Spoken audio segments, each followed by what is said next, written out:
ఏమైంది వదినా? జ్వరం వస్తుంది విష్ణు. హాస్పిటల్కి వెళ్దాం పదా. లేదు, టాబ్లెట్లు వేసుకుంటే తగ్గిపోతుంది. మరి టాబ్లెట్స్ వేసుకున్నావా? లేదు విష్ణు, ఇంట్లో టాబ్లెట్స్ అయిపోయాయి. బయట నుంచి తెప్పించుకుందామంటే వాన పడుతుంది. ఒక్క 15 నిమిషాలు వదినా, ఉండి వచ్చేస్తా. వదినా, ఈ టాబ్లెట్లు వేసుకొని రెస్ట్ తీసుకోండి, తగ్గిపోతుంది. బాగా తడిసిపోయినట్టున్నావు నాన్న, వెళ్ళి బట్టలు మార్చుకోపో. డాడీ. హలో నాన్న, అమ్మకి ఎలా ఉంది? అస్సలు బాగాలేదు నాన్న, మందులకి 10,000 అవుతాయంట. నీ దగ్గర ఏమైనా ఉంటే సర్దగలవా? అవునా, నా దగ్గర కూడా ఏం డబ్బులు లేవు నాన్న. పోనీ మా ఆయనని అడిగిద్దామంటే ఆయన బిజినెస్ కూడా లాస్ లో నడుస్తుంది. నాకు ఒక్కరోజు టైం ఇవ్వు, నేను ఏదో ఒకటి చేసి అరేంజ్ చేస్తాను.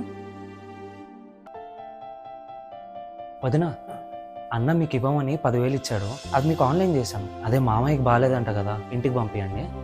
సరే విష్ణు. వదినా. ఎందుకురా అబద్ధం చెప్పి డబ్బులు పంపించావు? మీరే కదా నాన్న చెప్పింది, వదిన అమ్మతో సమానమని. అమ్మకి కష్టం వస్తే ఊరుకుంటామా? అదేదో నువ్వు ఇస్తున్నట్టుగానే డైరెక్ట్గా ఇవ్వచ్చు కదా.